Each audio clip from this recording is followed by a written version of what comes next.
Hey guys, welcome to another video with me, ilalalovepink, and today I'm gonna show you guys the basics of Photoshop blend modes, and I'm not going to dive really deep into it. I'm going to give you a general idea of what they are, because usually when we use blend modes, we just do it trial by error. I know you do this because I do it too. You just go through it all one by one, pick out the best looking, and then you go with it. So yeah, let's get started. Okay, so I haven't done any of these kind of videos in a really long time. I usually do voiceovers, and I haven't done like live voicing videos, if that's what you want to call it. So yeah, this video might be longer than it should be because I talk a lot and I stutter a lot. There is a math behind blend modes, and I'm not gonna go through it in this video. If you want a video for that, then comment down below and I'll do it for you guys, but not in this video. Okay, so I have two photos in here, and I have the photo of an ocean. It's grungy, it's dark, uses mostly dark colors, and the second one is a hologram and uses mostly light colors. So yeah, that's that. And first I'm gonna tell you guys the four most commonly used blend modes. And the first one is multiply, which is this one. Second one is screen. Third one is overlay. And the last one is soft light. And I'm going to go through them all one by one. Okay, so first of all, there are 27 blend modes in Photoshop CS6 and Photoshop CS5. And please do correct me if I'm wrong, but please don't be rude about it. Anyway, there are 27 blend modes and there are 7 groups of blend modes. The first one is the normal group. We have the darkened group, the lightened group, the contrast group. Okay, so difference and exclusion are in the group of inversion, subtract and divide are in the group of cancellation, and these 4 are in the group of component. Basically, those groups, they might be different, but they are similar, and they're really similar. They just differ in saturation and darkness and lightness and how they react to colors. Okay, so the top layer will be called the active layer, and the bottom layer will be called the background layer. So let's get that out before we get confused. Okay, so for the normal group, we have normal, and this is the default blend mode for everything, and it doesn't do anything. Okay, so its definition is a blend mode where no math is applied, and that's basically it. It's just the image is there, nothing is mixed up, nothing going on, no division, subtraction, multiplication of pictures and colors and lights and pixels. Okay, so next we have dissolve, and as you can see, nothing really changed. I'm gonna zoom in so you can see nothing changed. So what I'm going to do right now is I'm going to lower the opacity, and oh, look at that, the effect worked. So the blend mode dissolve reacts on the level of transparency of the photo. For an example, I lower the fill, it does the same thing, and it doesn't react to the image as a whole, it reacts to the transparency itself. So let me try and erase some part here. So it's 45% erased, and those are the only parts that are dissolved, and I'm gonna put it back to normal. As you can see, it's half transparent. So this is really good if you have a transition effect, like from a really solid color and it turns more and more transparent, it's fading to transparency, you want a diffusion effect, this will be really good for it. Next we have the darkened group, and the first one is darkened. So I'm going to make this one short. We have dark pixels and light pixels.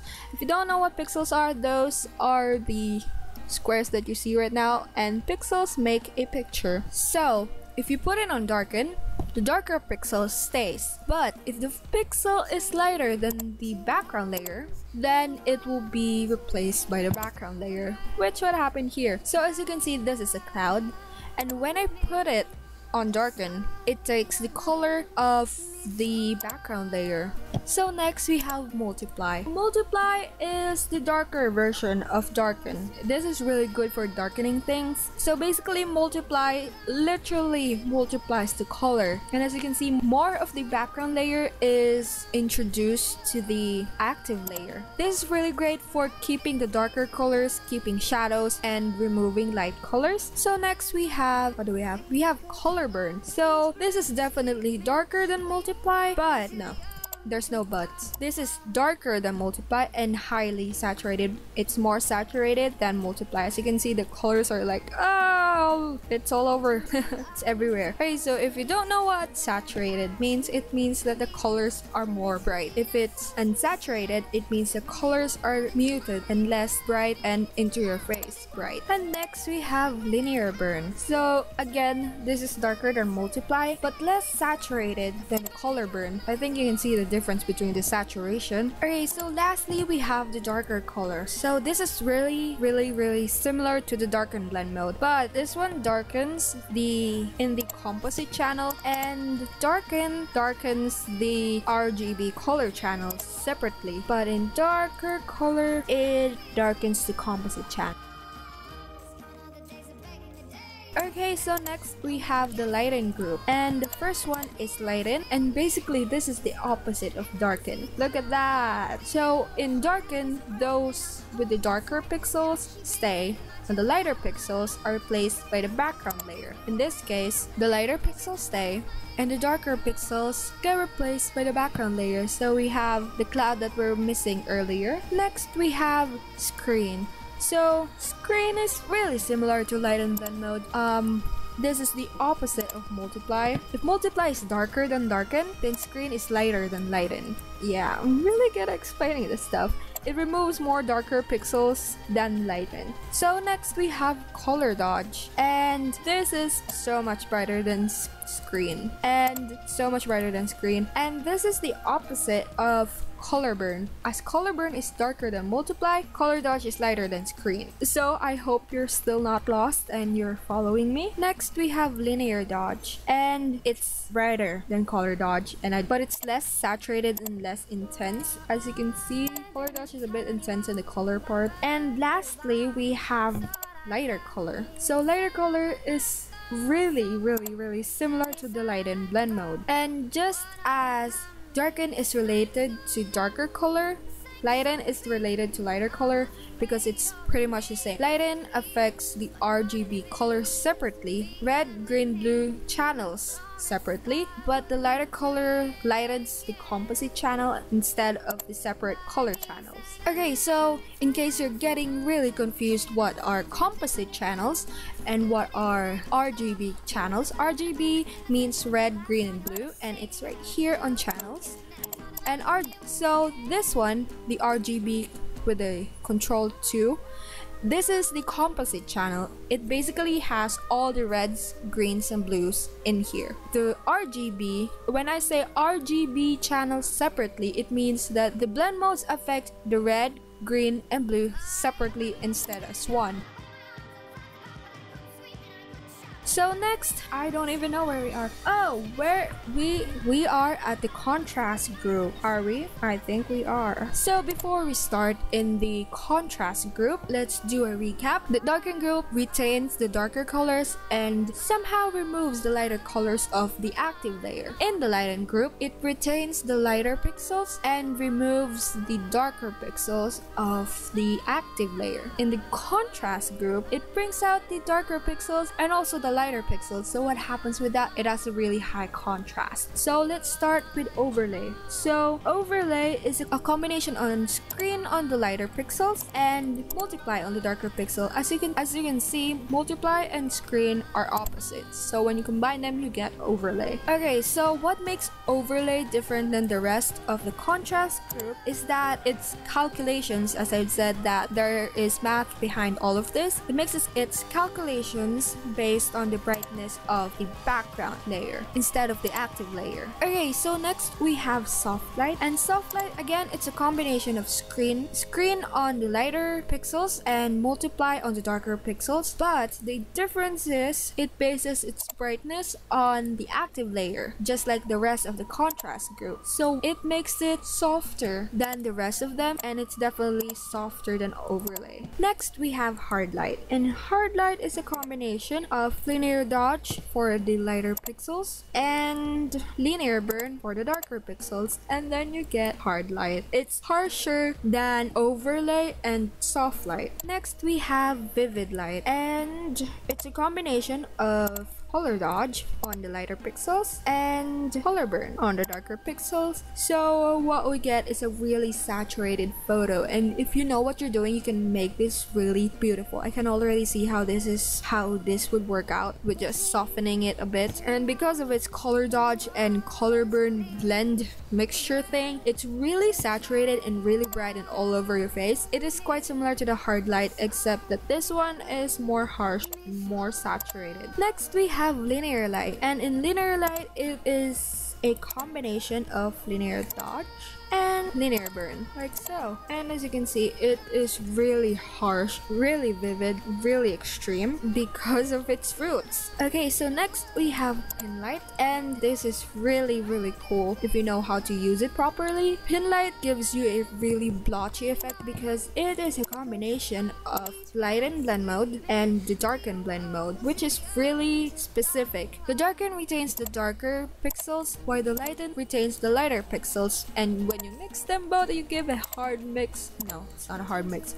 You give a pin light and it gives a really blotchy effect, but look at it. I can see where this is going. It has a really cool effect. And the last one would be the hard mix, and if you want to talk about harsh dishes, this is really harsh, but if you play with the fill opacity a bit, you can see it's really pretty actually. So next we have the inversion group, and firstly we have difference. And first of all, I'm gonna tell you that the next two groups are confusing the heck out of me. I don't get the main idea. I get the main idea of it, but I'm still confused, so don't expect much. And first, again, we have difference, and basically what it does, it gets the similar colors from the active layer and the background layer and turns it black. It cancels the similar colors and turns it black. That's it in a nutshell. Next we have exclusion, and exclusion is softer than difference because it also takes similar colors from the active layer to the background layer and turns them into one color. It turns it gray, so it's less harsh than difference. And the next group we have is the cancellation group, and I don't quite get the difference. I don't know. So in subtract, it gets the similar colors and turns it black, just like difference. But the difference between difference and subtract is that instead of canceling, removing the white, subtract doesn't cancel out the white, but in difference it turns it into a different color. As you can see right here, it turns it green. It converts white into an absolute number. Next we have divide. Similar colors turn white instead of black. So basically it's like difference, exclusion, and subtract. It gets all the similar colors from the active layer and the background layer and it turns it white. So basically this is all white. So then we have the component group, and I really like this group. And the first one is hue, and the idea of it is really simple. It gets the basic hue of the active layer and puts it on the background layer. So basically the image that you see is the background layer with the hue of the active layer. Next we have saturation, and the active layer isn't saturated, so let's make it saturated. So as you can see, I'm gonna put it on normal. It's really bright, it's really saturated. When I put it on saturation, it takes the level of saturation and puts it on our background layer, which is the hologram. And then next we have color. So just like the hue, it takes the color of the active layer and puts it on the background layer. I can pretty much make out the clouds, the dark parts of the wave, but if you put it on hue, it's a bit more solid than color. Color is more softer. And the last one that we have is luminosity, and it keeps the luminance of the active layer and it turns it black and white and blends it with the background layer. Okay, so yeah, that's basically it. Thank you guys for watching. Be sure to give this video a big old thumbs up if you enjoyed it. If you learned something, I'm really hoping that you learned something from this, and comment down below what do you think, and please don't be rude about it. And comment down below what you want to see in the next video. Subscribe for more videos every Friday. I do Photoshop tutorials, PC personalization, vlogs, Sims 4 videos, and click anywhere on your screen. There's an annotation that will appear and watch my previous videos. And thanks for watching. Bye guys!